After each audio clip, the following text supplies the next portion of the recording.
Hey everybody, hope you guys are healthy and safe. So I'm here at the Steve Jobs Theater where I just checked out all of Apple's new products, including the iPhone 16 Pro, iPhone 16, the AirPods 4, and also the brand new Apple Watch Series 10 with a thinner and lighter design. So this event has been a pleasant surprise because coming in, I heard all the rumors that it was mostly going to be an AI-driven software event. And don't get me wrong, while there's still a lot of Apple intelligence stuff in today's products, we actually got some pretty cool new hardware too. So the brand new iPhones, let's talk about them first. So there's iPhone 16 Pro and standard iPhone 16 models. I guess the big news this year is that there's more parity now between the iPhone 16 and the iPhone 16 Pro phones, because the iPhone 16 will now finally run on a new SoC, the Apple A18, whereas before, the last 2 years, the non-Pro iPhones used a 1-year-old Apple silicon. So this time, the iPhone 16 is actually getting a 2-year silicon jump from A16 last year to A18. The iPhone 16 also gets the action button that was introduced with the Pro line last year. And then there's also a brand new touch-sensitive side button on the side of the phone. I don't have the actual phone on me, but I have the dummy models right here. So the new touch-sensitive button is right here on the right side of the phone. That is meant to be used when you're holding the phone like this. It's so it's a touch-sensitive button. It's not an actual physical clicky button, but instead it can register taps, long presses, and also swipes, and also how hard you're pressing the button too. So if you press the button a little bit versus if you're pressing all the way, you can pull up different features. So with the iPhone 16, and this button's also on the 16 Pro, pressing on it will automatically launch the camera.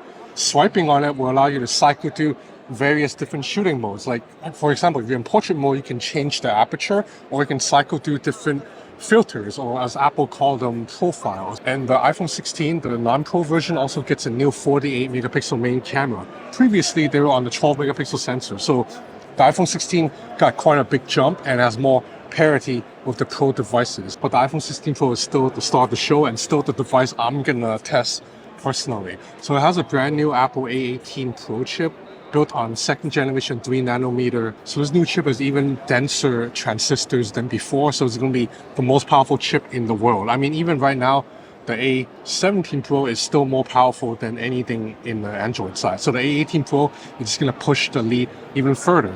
The iPhone got some new camera capabilities. So there's a new ultra-wide camera, 48 megapixel. And from my testing so far, it looks a lot sharper than before.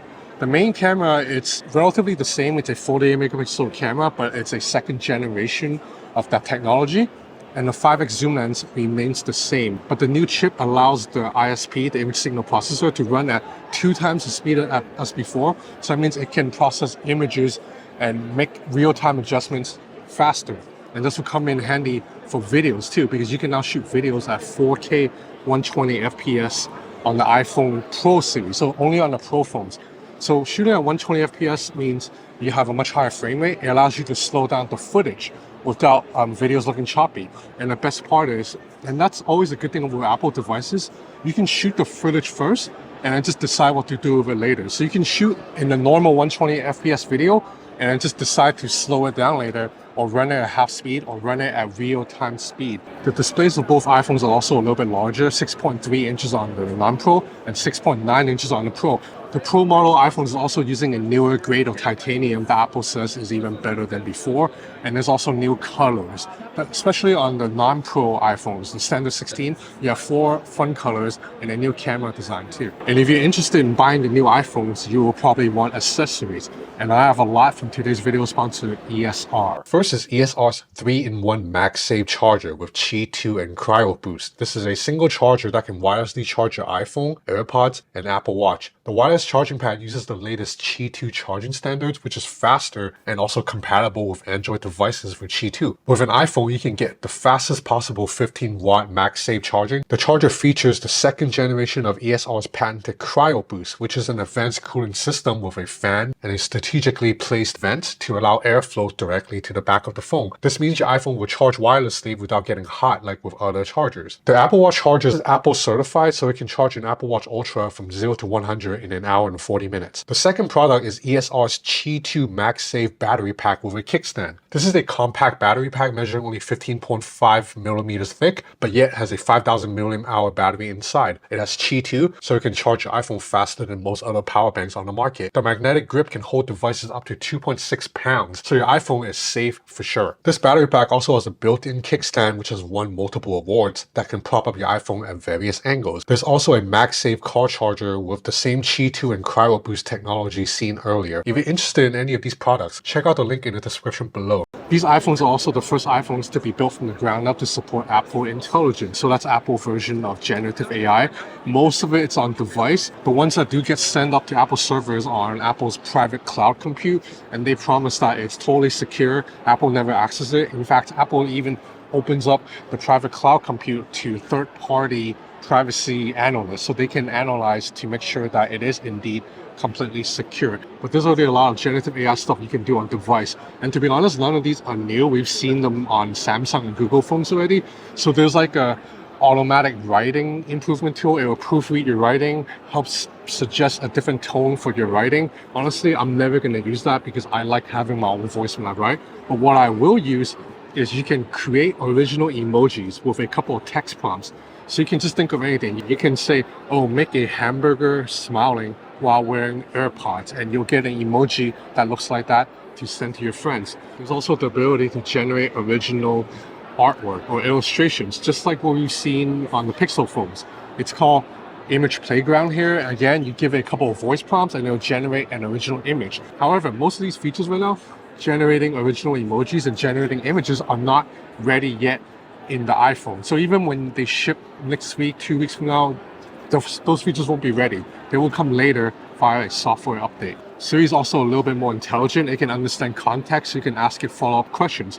And there's also a new visual intelligence feature, which is kind of like Circle to Search or Google Lens on Android phones, but on iPhone. So you basically bring the camera up, hit that touch sensitive button to bring up visual intelligence, and it can quickly recognize the scene. You can point it at a restaurant to read reviews from that restaurant or read that restaurant's menu. So between the new ultra-wide camera and the new video capabilities, I think the iPhones actually improved enough in hardware this year to be more than just a complete software AI play, more so than the S24 Ultra, for example.